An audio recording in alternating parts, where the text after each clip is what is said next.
ফ্রিজের বডি অতিরিক্ত গরম হচ্ছে, বডিতে হাত দিলে মনে হচ্ছে পুড়ে যাচ্ছে, এমন তাপ হচ্ছে, এতে করে ফ্রিজ ব্যবহার করলে কোনো ক্ষতি হবে কিনা? আপনারা অনেকেই আমাকে হোয়াটসঅ্যাপ এবং বিভিন্ন ভিডিওতে আপনারা এই কমেন্টটা করে জানতে চাচ্ছেন। অনেকেই নতুন ফ্রিজ কিনে বাসায় নিয়ে গেছেন, লাইন খুলে রেখেছেন, ফোন দিয়ে বলতেছেন ভাই আমার ফ্রিজে নতুন কিনে আনার পরে দেখতেছি আমার ফ্রিজের গা অতিরিক্ত গরম হচ্ছে, এভাবে কি চালানো যাবে কিনা? এক কথায় বলবো অবশ্যই যাবে। এটা ফ্রিজ চলার একটা প্রক্রিয়া। ফ্রিজ চলতেছে, এই প্রক্রিয়া চলবে, বাইরে গরম হবে, ভিতরে ঠান্ডা হবে, এতে কোনো সমস্যা নেই।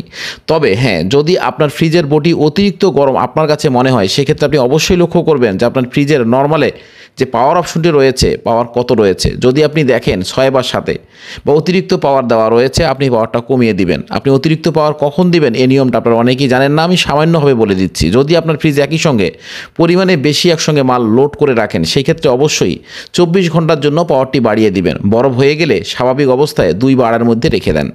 এভাবে ব্যবহার করেন এবং এরপরে যদি ফ্রিজের বডি গরম হয় তাহলে ঠিকই আছে, কোনো সমস্যা নেই। তবে অতিরিক্ত পাওয়ারের কারণে ফ্রিজের বডি সামান্য পরিমাণে তুলনামূলক অন্য সময়ের থেকে একটু বেশি গরম হবে।